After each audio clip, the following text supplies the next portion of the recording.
after a day full of travel, Coach Coleman in the house, baby. Pasco Hernando wins the JUCO D2 World Series. Have you come off of cloud nine yet? I've got about 8 hours of sleep, in the last 48 hours. So it's been a little run.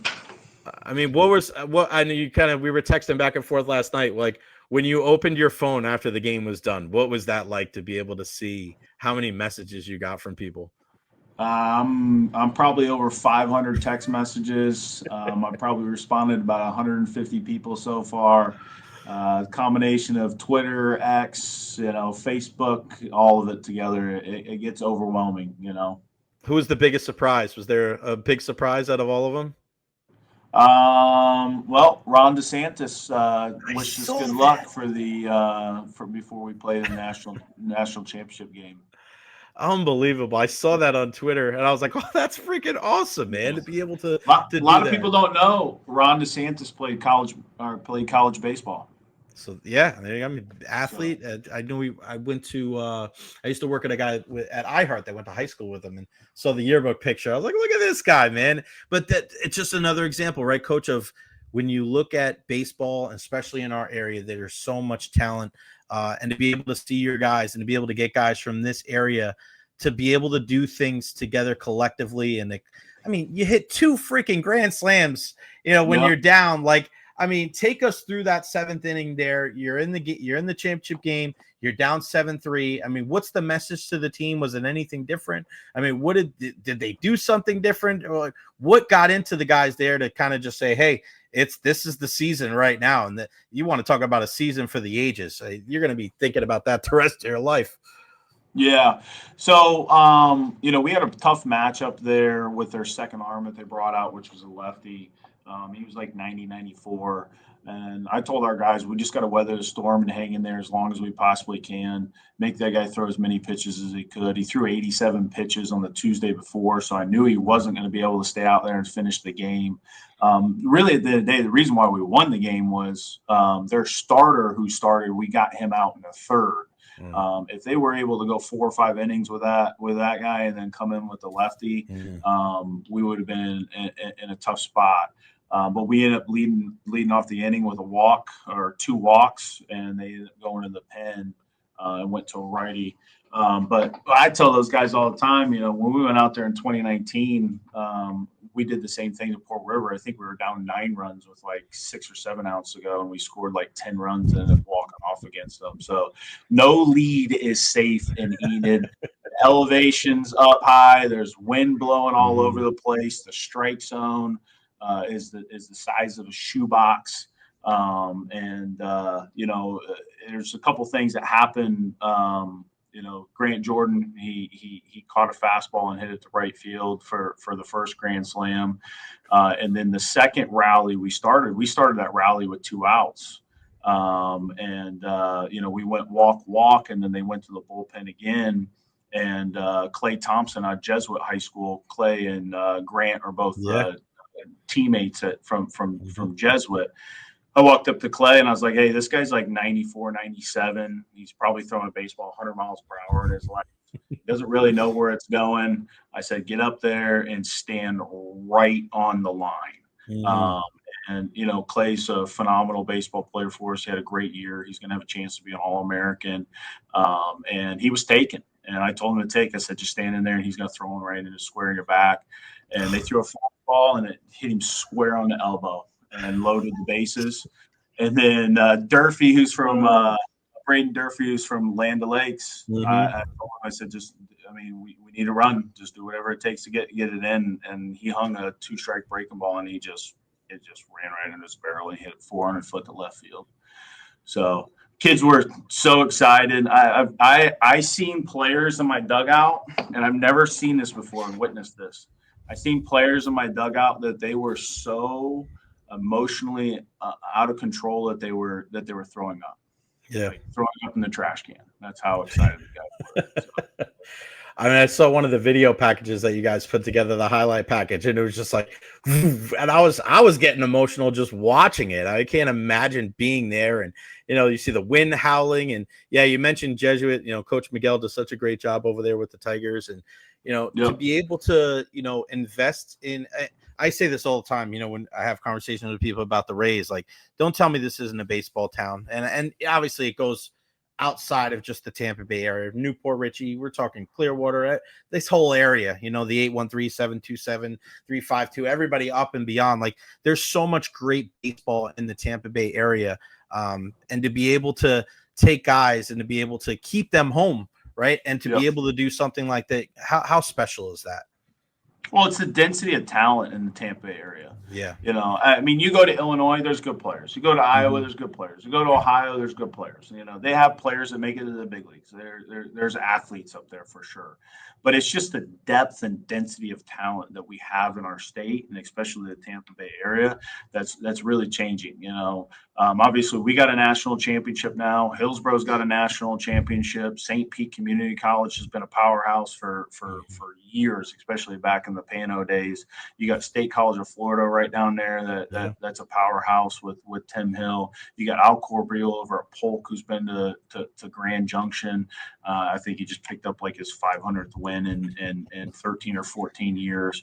I mean, and I can get to all those schools and all those junior colleges within an hour and a half. And then you just drive up 75, another hour and a half. You go to CF, and they just won a national championship a couple of years ago.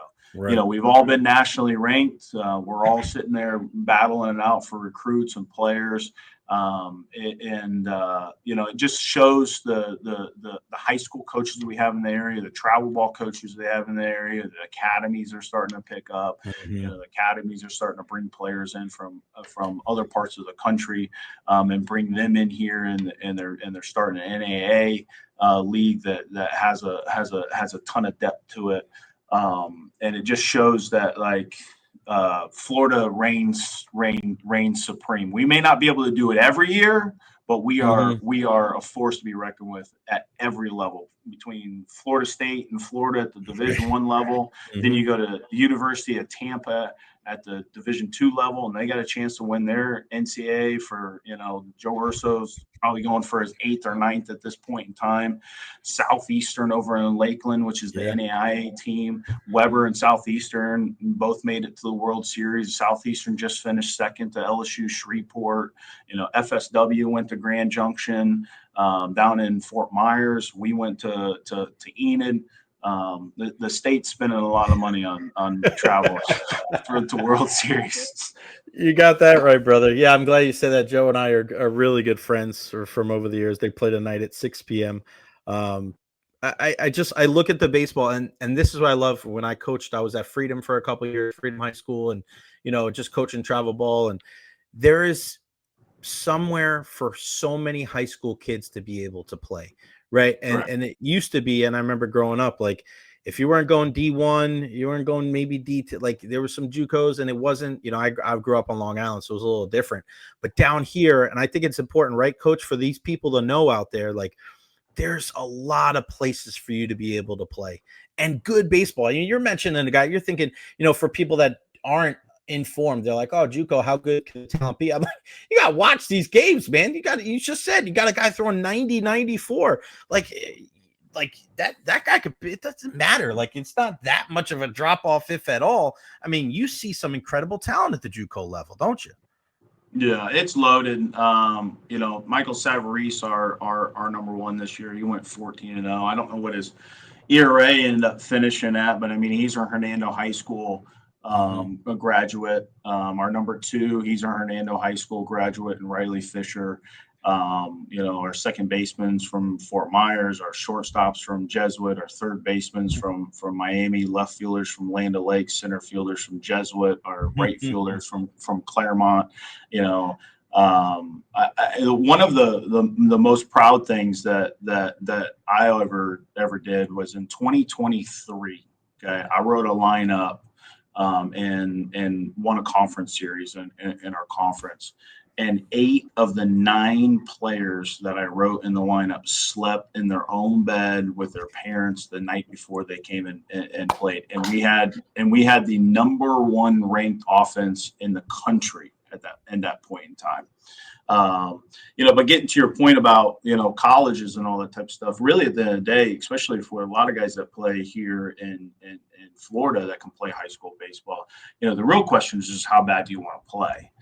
Because exactly. there's, and they say, hey, like, how bad do you love the game? How bad do you want to be good at the game? And all that type of stuff. And because there's a place to play for everybody. If you want to play college baseball, some people have to work a little bit harder to find their right fit and find their right niche. But there is a place to play for everybody, especially if you play high school baseball in Tampa Bay area. Yeah, no doubt about it, because you're playing in one of the better, high school kind of levels, wherever you're at. If you are making any kind of impact and you have some kind of talent, there's definitely a place for you to go. One thing, there's so many perils of social media, so many bad things, but one thing I love about social media is when you're able to see messages and you're able to see comments and replies and reposts of what happened with you guys winning the World Series. And one of the underlying themes that I was able to glean from a lot of those messages was the way that you not only coach these players, but also mentor these young men. How important is that to you to be able to be in this position and I've said this for years, like, baseball is such a great sport. You deal with failure. There's so many analogies to life. You take all these life lessons. Like, how important is it for you to be in this spot, to be able to mentor these guys, to be able to make sure that, like, hey, as much as I want to help you on the field, some of the lessons I'm going to teach you off of it, or something that are the things that you're probably going to take with you for decades to come. Yeah. So what I like to say about junior college is it's the bridge. Okay. Nobody's going in their freshman or sophomore year of high school saying, hey, I want to go be a Pasco or Orlando State College Bobcat. And I'm just dying to go there. Everybody wants to go to Florida. Everybody wants to go to Florida State. Everybody wants to go to the schools that are on TV. We are a bridge, okay, to help change some things and some deficiencies that you have, not only on the baseball field, but maybe in the classroom, off the field in life, or whatever, to be able to mature, grow, get your academics in, so you get an AA degree, so you can reset yourself back out on the open market and go find that school that maybe overlooked you out of high school. But I tell people all the time that it's easy to sign a player. I mean, how many college baseball teams haven't had a full baseball roster? I mean, you go anywhere. I mean, they have full rosters. It's easy to sign players, right? It's easy to write a lineup. It's easy to roll a baseball out there and get some umpires and schedule a game and go play baseball. But it's really hard to win. And it's really hard to win year in, year out, every single year. And it's exhausting because, you have to pour into the players as much as you do emotionally, as you do physically, as you do mechanically, and it takes a village to run a successful college baseball program. We not only have academic support here, we have our school support, we have financial support, the foundation, the marketing. You start running into the parents, and the parental support. How they get involved in the housing and travel and food and going all the way out to Enid. There's so many pieces that go into it to making the whole system run. The alumni are huge, and all the people and that's what a lot of people don't know is, we were the number one seed for 3 years in a row, and we couldn't get out of the state of Florida. We lost that tournament 3 years in a row. And no knock on some of the teams who are at the district championship and at the World Series, but it was harder to get out of our state than it was to play at the World Series. Okay, our toughest game past the state of Florida was out at the World Series against Pearl River. It was like we played here, and then we took a gap and played against Pearl River, which they're really good. They're every bit of they're deserving of credit. But I wouldn't do this if it wasn't for just, writing a lineup. Right. I spend more time on all the other stuff, and that's what people that are not around college baseball programs enough and don't understand it. It is a 24/7, 365-day year job, and I get the most text messages and the most phone calls on Christmas than I do on any other day of the year, and it's humbling for sure. Yeah, and I'm the reason why I feel fortunate to be in the position that I am talking to you today is that I've interviewed Coach Mitch Hannes at USF. I was with Joe Urso in the group a couple of weeks ago, and to be able to talk to you today and just to kind of see how we just alluded to. There's college baseball. There's an outlet for everybody. But what Coach Mitch Hannes has had to deal with this year with USF coming into the first year of the program, Joe's going for title number 10, I think it is, and he's been there forever. And I remember talking to Joe and some of his coaches about the adjustments. Like, what do you do? And me with my coaching hat on, like, what do you do mechanically when a guy, and they're like, we don't really deal with mechanics. We don't deal with certain things. And it's more about them feeling good. For you, you're doing it in a completely different way of, you get a mechanical issue, you got to change it. You got something where, your financial aid or grades, like you're almost operating on a different level, man. Like, and I am extremely, I think it's awesome what you do. And I think like you're the right guy in the right spot, because I think you as a person, Coach, I think is even more important that you're in the spot you are in outside of your baseball knowledge, because you get all these messages from people. Like, you can't fake stuff like that. People aren't going to tell you you're a good dude and you've impacted people's lives if you haven't done it. That's just not something people lie about. It's completely honest. So congratulations, first and foremost, man. Like, you are the right guy for the right spot. And I'm sure it's completely rewarding on a day like this. I know you're tired as hell, but I mean, what is it like, when you guys win the championship and then after the fact, right? Because I think that's one of the best things is, you celebrate on the field, but to be able to go off of the field, to go have that meal, to be able to be with the parents and the families and all that. What was that like when it kind of settled down a little bit and you kind of look around and you're like, we did it. We reached the top of the mountain. Yeah, I think the biggest thing for me was just trying to enjoy the moment as much as I possibly could.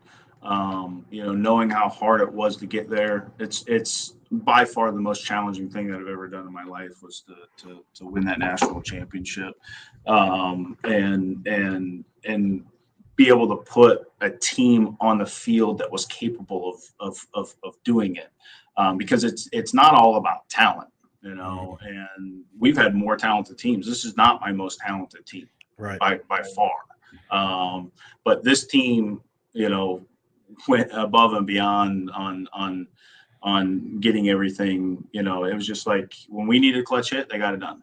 But I think that just goes to show the testament of the character of our players, and our team, and what they're capable of doing, because it was selfless. I had Clay Thompson, get up there, and the kid was throwing 94, 97. I walked up, and we're in the seventh inning of a national championship game, tied 7-7. And I told him to stand on the white lines and wear a 95-mile-per-hour pitch in the back.